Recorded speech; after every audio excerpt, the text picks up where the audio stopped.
Prime, sitting down with a poet, author. His name is Takudzwa Gochera. Takudzwa, good morning. How are you? Good morning, Candice. How are you? Sorry, Takudzwa. I don't know why I'm calling you Takudzwa. And you're not even correcting me because why? It's Takudzwa Gochera.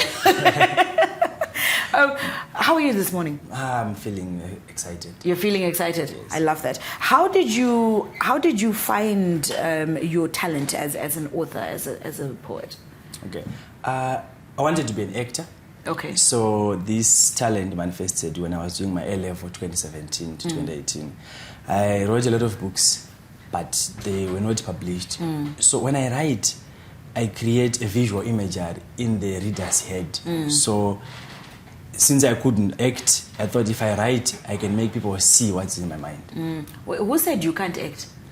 I followed a new path. Okay. Okay. So you decided to divert from acting to writing. Yes. And then how did you go about, just writing sounds simple if you have the talent. But talent and they have the passion for it. So they have to go through phases of teaching themselves. Did you have to go through certain steps to learn how to shape your stories in a certain way, or did it just come naturally? I was not taught to write. You see, the words of a writer are not his, but it's like an inspiration that comes on me when I write. Soon after writing, this inspiration is gone. So it's here as you're writing.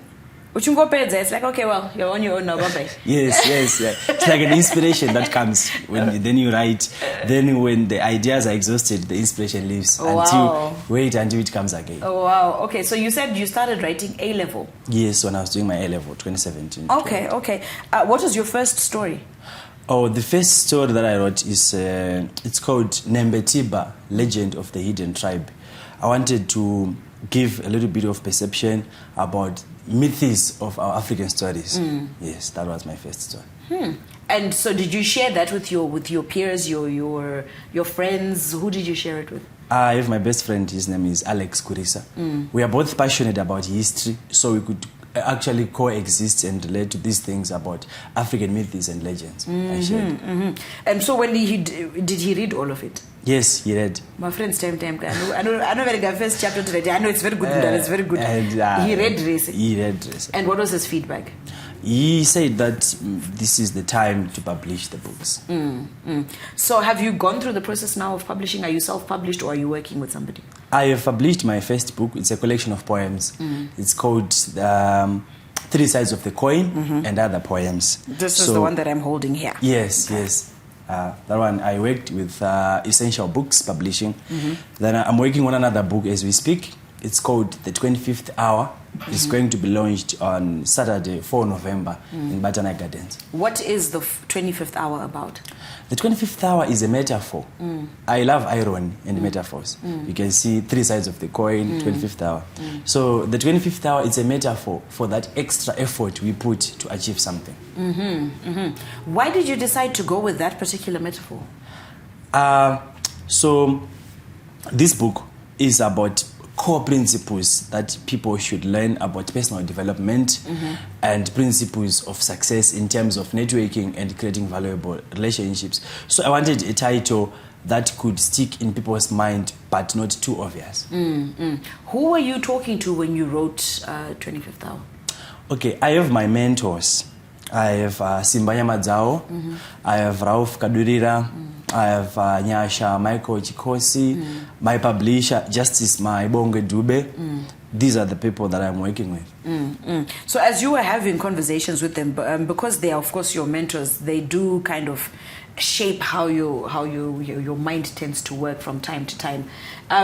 What elements did you pick up from working with them that you've managed to, let's say, include in the upcoming book? Okay, over the course of my long relationship with them, I've come to understand that if you want something to be done best, do it yourself. But doing it yourself doesn't entirely mean that be at the place where something has to be done. Be the one to facilitate how things should work. Yes, that's what I've come to understand. And also I have learned to be patient because these people are extremely busy. So I learned to be very patient when I want something to be done. Were you not patient before? It's okay to not be patient. It's perfectly okay. I think you tend to push yourself to do things a lot faster because you have patience. But patience is definitely an important skill to learn, just going through life. You talk about that extra mile, that extra discipline that comes with, with heading down the journey of success. As an individual, what are some of your day-to-day practices as you create these stories that have helped you bring on these good projects?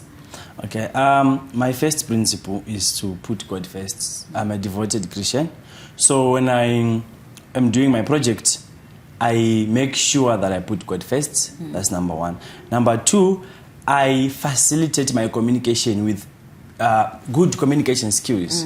May you kindly, a warm reminder, please, those, so that people that I'm working with don't feel offended or if I'm using them. Good people talking skills. Yeah, I think that's very important because communication is quite key. Exactly. And you are in the book of in the business of communicating through your books. As you go forward, so we're looking forward, of course, to the launch of the 25th hour. But as you go forward, as you look at maybe the next year, the next 2 years, what are you working towards? What are your goals as an author? Okay. I'm a political scientist. So after this book, I am going to be in academia, writing journals about youth and sustainable development. And as for this, I am going to be making sure I help those young people and my fellow youth who want to write and publish their own books. That's a good timeline. That's a good path to be taking, I think. So diverting to academia, so to speak, what challenges do you think may lie ahead for you that you are currently preparing yourself to tackle? I think access to information, because politics is a very sensitive topic. So if you are trying to do an interview with people who are not politically socialized, you might not get the information that you are looking for to publish authentic and objective scholarly journals. What legacy do you hope to leave in this industry? I want to be one of the best writers of this century, writing books that can help people, not in business principles, but in principles of self-development. Yes. Why is that important to you? I've come to understand that people are very successful in business, and most books have been written about business principles. But I've come to understand that this area of personal development, people taking skills, it's an area that has not been well researched or written. So this is the journey that I'm taking, and teach people about the core principles of personal development. Tell us a bit more about the launch of the 25th hour. Where is it taking place? You said Batanai Gardens on the 4th of November from 10 to 12 a.m. Okay, all right. Are we invited? Anybody can come through? Yes, so I don't want money to be a problem that people can't network. The theme of this book launch is arts and entrepreneurship, expanding the boundaries of networking. So it's a free entry. Everyone is invited to come to this book launch, where I have Mr. Caitlin Gwindi is my guest of honor. I will be having Mr. McDonald Gurura, Simbanya Madzao, Rauf Kadurira, Dr. Mejuri Chipato, and other guys who are making my dream come true. You have such a strong network. I think this really would be an amazing opportunity to take advantage of. You know what, Taku? Thank you so much for joining us this morning. We do wish you all the best, and we will be reading those books. Where do we find you if we want to get three sides of the coin, or even when 25th hour is out, if we want to get that, where do we find you? Okay, so there is Verengai Africa. Verengai Africa, it's Miss Nyamadzao sells books through Verengai Africa. So we're going to have those books at Gumi Guru Eastgate. Okay. Yes. All right. So that is where you can get your hands on a copy of either Three Sides of the Coin and Other Poems right now, or after the 4th of November, you can then go there to get your hands on a copy of the 25th hour. That is Takudzwa Gochera.